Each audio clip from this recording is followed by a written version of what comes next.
Et il vous appartient, Rebecca Rogers, maintenant de conclure nos discussions. Donc je vous invite à prendre le pupitre, si vous le souhaitez.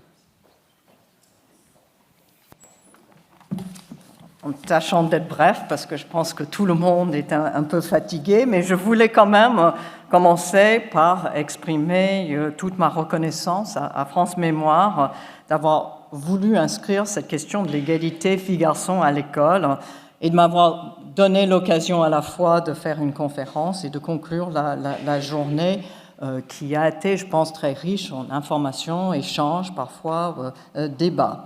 Et je voudrais aussi féliciter en particulier l'équipe de France Mémoire sous la direction de Pascal Horry et en particulier Caroline Garde-Le-Breton, Alban Patey, Massi Aloui et Priscilla Lassus qui ont voulu mélanger les genres aujourd'hui en quelque sorte en faisant intervenir des statisticiens, des sociologues, des historiennes, des philosophes, des littéraires, des écrivaines, des enseignantes et des étudiantes. Tout ça autour de ces questions pensées dans une journée de formation. Et on a vu à quel point cette question de formation semble importante pour beaucoup. Alors, il faut aussi évidemment remercier toutes les différentes personnes qui ont accepté l'invitation de partager leur savoir, leurs interrogations, leurs rêves, leurs visions et aussi leurs réalisations. Et il me semble que Julie-Victoire Daubié, elle aurait apprécié l'organisation de la journée, qui a abordé dans sa forme et dans le fond de combat qu'elle a mené et qui lui était cher. L'utilisation de l'histoire pour révéler des périodes moins discriminantes, mais aussi pour montrer comment se construisent des discriminations. L'utilisation de chiffres contemporains pour débattre d'inégalités, mais aussi comparer avec ce qui se passe ailleurs pour montrer que tout cela n'est pas une fatalité, ça peut se passer autrement ailleurs. Débattre, échanger sur la question de la place de la femme dans la société. Pour elle, c'est une question politique. Je pense qu'on l'a vu, on n'a peut-être pas assez dit. C'est évident que l'éducation, c'est une question politique, notamment en France et notamment depuis la Révolution française. Et je reprendrai volontiers ce que Geneviève Fraisse a dit, le savoir est subversif. Et du coup, quand on discute de l'égalité dans l'éducation, on est en train évidemment de discuter d'une question politique. Alors, pour conclure, j'avais envie de dire quelques mots des différents aspects de la journée qui résonnent donc avec ces différents combats de Julie-Victoire Daubié. D'abord, chiffrer. Je crois qu'on a commencé la journée comme ça, les chiffres, les statistiques. La femme pauvre regorge de chiffres, souvent sexués, sur les salaires, sur la démographie, sur le travail des enfants, sur les infanticides. Elle croit aussi qu'en montrant des chiffres, on peut aussi agir pour que les choses changent. Elle comprend, comme les féministes des générations après, et cette statistique générale de la femme française dont je vous ai parlé, il y a une conviction que si on montre les différences, c'est un premier pas pour la prise de conscience qu'il faudrait faire quelque chose, et donc chiffrer, mesurer, et puis ensuite agir. Les chiffres et les statistiques, je pense qu'on est nombreux à être convaincus que c'est un formidable outil pour les politiques publiques, mais aussi pour les chercheurs et comme pour les enseignants. Ils nous confrontent à des phénomènes qui suscitent interrogation, qui peuvent nous surprendre et qui peuvent être le levier d'action. Aujourd'hui, c'est la place des femmes dans la science dont on a parlé. Hier, c'était leur capacité à apprendre le latin, le grec ou de raisonner en philosophie. Donc, c'est une question de contexte, mais les chiffres nous montrent qu'il y a actuellement un problème. On le prend à bras-le-corps ou on choisit de l'ignorer et cette journée le prend à bras-le-corps. Il y a aussi, il me semble, un des axes, c'est de se dire que cette question de l'égalité dans le passé et aujourd'hui, passe par l'écriture de textes, que ce soit les textes qu'on a entendus de Poulain de la Barre ou des textes plus récents. C'est en posant les questions posément, par écrit, mais aussi dans la presse, de façon parfois polémique, de façon plus détachée, qu'on laisse un corpus qui permet de comprendre la place de cette question depuis le XVIIe et sans doute plutôt depuis Christine de Pisan à l'époque médiévale. Ces textes, il me semble, nous permettent, nous aident à penser le passé comme le présent. Ils nous montrent aussi que ce combat n'est pas qu'une affaire de femmes, mais aussi d'hommes. Et il me semble qu'à côté de ces textes un peu les philosophiques que nous avons vus, les témoignages jouent un rôle extrêmement important. Donc j'en suis vraiment très reconnaissante aussi de Daniel Sanlab d'avoir accepté de faire ce type de témoignage. Autre élément de la journée, débattre, prendre la parole, se confronter éventuellement à des opinions différentes, se comprendre que la vérité de l'un n'est pas forcément celle de l'autre. Daubié, elle l'a fait beaucoup, elle l'a fait à l'oral, elle l'a fait à l'écrit, elle aime bien à la polémique pour faire avancer les choses. On l'a peut-être un peu moins débattu dans la journée, mais on n'avait peut-être pas assez le temps. Mais il me semble, autour de la question qu'un des anciens étudiants de Lyon nous a posée autour de qu'est-ce qu'on fait par rapport à cette question liée à l'éducation, à la vie affective et sexuelle, c'est typiquement le type de question qui serait important de prendre à bras le corps. Et donc, ça m'emmène un peu sur l'autre l'axe que nous avons vu dans cette séquence 5, autour d'agir. Que peut-on faire? On nous a posé la question aussi, que peut-on faire? Alors moi, je suis historienne, je ne lis pas l'avenir, j'ai un peu de mal à dire il faudrait faire ceci, cela, même si les féministes avaient souvent une série de propositions de ce qu'il allait faire.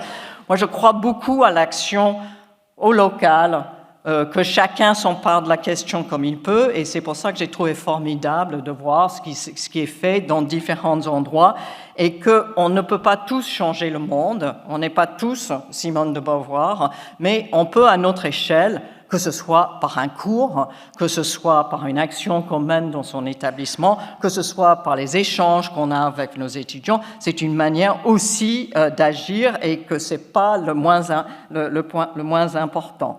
Alors, du coup, je voulais dire un mot sur un espace que vous connaissez peut-être pas, dont on n'a pas parlé. L'histoire des femmes en France s'est constituée depuis les années 1970, des séminaires à Aix et à Paris avec Michel Perrault, Yvonne Knibeller.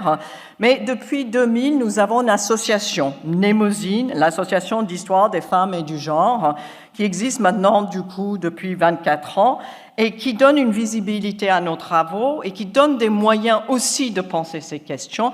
Il y a des podcasts, il y a des ressources. Ils ont ont réalisé avec Belin un ouvrage, La place des femmes dans l'histoire, une histoire mixte, qui donne des outils pour pouvoir, en tant qu'historien ou géographe dans les collèges ou les lycées, intégrer l'histoire des femmes et des hommes dans une relation qui dialogue ensemble. Donc pas l'histoire des femmes séparée des hommes, mais vraiment ensemble. Évidemment, il existe, et si j'attire l'attention sur Mnémosyne, c'est qu'au moment des ABCD de l'égalité, et je pense qu'on va revenir sur ça avec ces questions de la théorie du genre qui est en train de détruire la famille et les identités de genre. Pour les spécialistes du genre, évidemment, ça fait frémir cette mauvaise compréhension de ce que c'est le genre. Mnémosyne avait pris à cœur sa responsabilité d'informer. Qu'est-ce que c'est le genre? Qu'est-ce que ça veut dire analyser la façon dont le féminin et le masculin se construisent dans le passé? et de dire c'est quand même pas du tout ça. Les ABCD de l'égalité étaient une expérimentation qui essayait par la lecture de montrer des situations qui prenaient en compte la diversité de nos sociétés pour qu'il y ait un regard plus informé des jeunes sur cette diversité. Dernier élément, la commémoration.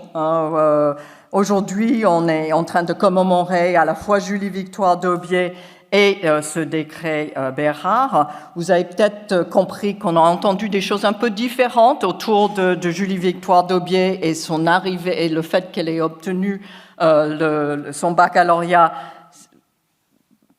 Il existe depuis les années 1920 cette histoire qu'il a fallu que l'impératrice intervienne. Alors c'est vrai que Julie-Victoire Daubié elle était soutenue par l'impératrice et par Victor Duruy, on le voit dans la correspondance, mais il n'y a pas de traces. En tout cas, Véronique André-Durup nous montre dans sa biographie qu'en fait elle s'est tournée vers Lyon parce que c'est là où elle avait ses réseaux. Mais je trouve assez intéressant de se dire qu'en fait, c'est un des mythes construits par des féministes, dont la revue La Française, dans un article de 26, qui est tout de suite repris par Edmé Charrier, dont je vous ai parlé, qui a fait cette monumentale thèse sur l'évolution intellectuelle féminine. Et depuis, on a tendance, nous les historiens et les autres, à le reprendre. Alors, c'est peut-être pas très grave, mais en même temps, ça nous montre que même on n'est pas toujours d'accord et que les questions du passé sont parfois des sujets de désaccord. Peut-être, je terminerai du coup en disant cet acte de commémoration, il me semble que c'est toujours un geste politique, c'est un geste symbolique certes, mais c'est aussi une façon de mobiliser des personnes. Quand j'étais chargée de mission égalité de mon université, la première fois que j'ai réuni les enseignants un 8 mars, la seule demande qui m'est revenue de la salle, c'est pourquoi on a tous ces tableaux de bonhommes et toutes ces salles nommées avec des noms de bonhommes, on aimerait bien quand même un peu des femmes dans cette université.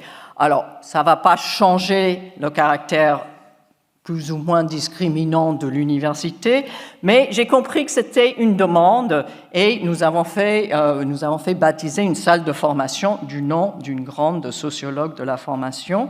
Et c'est quelque chose qu'on voit beaucoup dans les conseils municipaux, la question des rues, la question des places, la question des noms des trams, etc. Et demain, je voulais signaler, l'Observatoire de Paris va rendre hommage à Edmé Chandon, premier astronome professionnel en poste en 1912, et la première Française à soutenir une thèse d'État en sciences mathématiques en 1930, et à Caroline Herschel, une Britannique. Donc cette volonté qui traverse, je pense, les différents espaces de savoir, de commémorer des femmes qui ont fait des choses. Et ça, je pense qu'on peut le faire dans des établissements scolaires, dans des universités, dans des villes, et que c'est une manière d'attirer l'attention, de provoquer le débat et d'essayer d'avancer vers plus d'égalité. Merci beaucoup.